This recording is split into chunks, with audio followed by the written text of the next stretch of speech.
So, if y'all have ever watched kids playing with blocks, you often see these two scenarios that play out. One of them is a group of kids that are trying to build a super tall tower with the blocks that they have, but they don't quite understand the concept of needing a good bottom foundation for the rest of the tower to work. Otherwise, it topples over, and that's exactly what happens to them, is they didn't build it on a firm foundation. So the tower is leaning, and all of a sudden it just crashes. The second scenario is where the kids are building the tower successfully, but then a little twerp decides to come along and knock over all of the blocks that the kids had been working on out of attention, just wanting to be noticed. He's chuckling to himself, pretty satisfied at the job he's done. And in these two scenarios, you see three different types of kids. The first one obviously being the knocker, the one who wanted attention, wanted to be noticed. He is not feeling validated whatsoever, so he needs to do something out of the norm to be able to be noticed. And just wants to be overall the class clown, basically. The second child that you see is often the one who throws a temper tantrum, basically explosively yells at the bully, ends up giving up on the activity and will move on. They'll hold a grudge against the bully, on and on. And then the third kid that you see is the one who will probably be upset at the bully, but instead of staying in that state of anger, they will just start over from scratch and rebuild and just be protective over the tower the next time. And then for the kid that throws the temper tantrum, if they weren't sure on how to build the foundation first, they will often not seek help, whereas the person who rebuilds will. They recognize that they're obviously doing something wrong, and so they'll reach out to somebody else to be able to help them with that.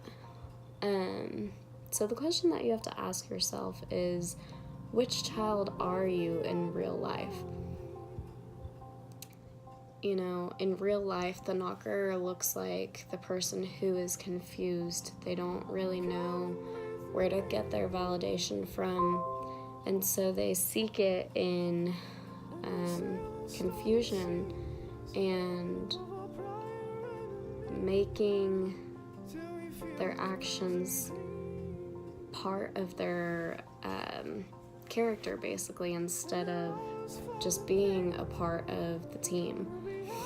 They detach themselves. They don't want to be a part of a possibility of failure, and they are basically surrounding themselves with a false sense of identity.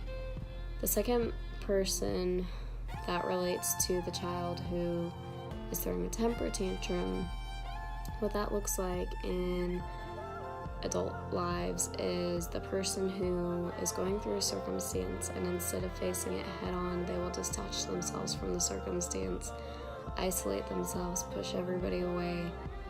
They will blame God and everybody else around them for the circumstances that are going on around them, and they'll just forever be angry at whatever caused them to get into that specific situation.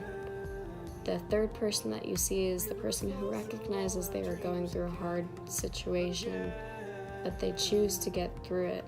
They choose to rebuild, they choose to ask for help, and instead of blaming everybody else around them or being hung up on the situation, they just start over and try to troubleshoot and get through it.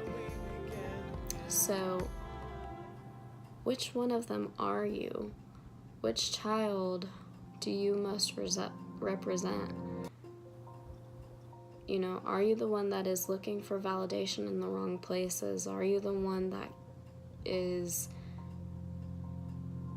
upset at their circumstances and gives up on their circumstances rather than trucking through it? Or are you the one that trusts in God, holds their faith, and rebuilds. You know, 1 Corinthians 3:11 says, "For no one can lay any foundation other than the one already laid, which is Christ Jesus." So God has already laid down the foundation for us. He already put in the legwork. What are you deciding to do with the tools He gave you? Are you going to ignore it? Are you going to be busy with your temper tantrum? Or are you going to actually actively seek a way to build your blocks?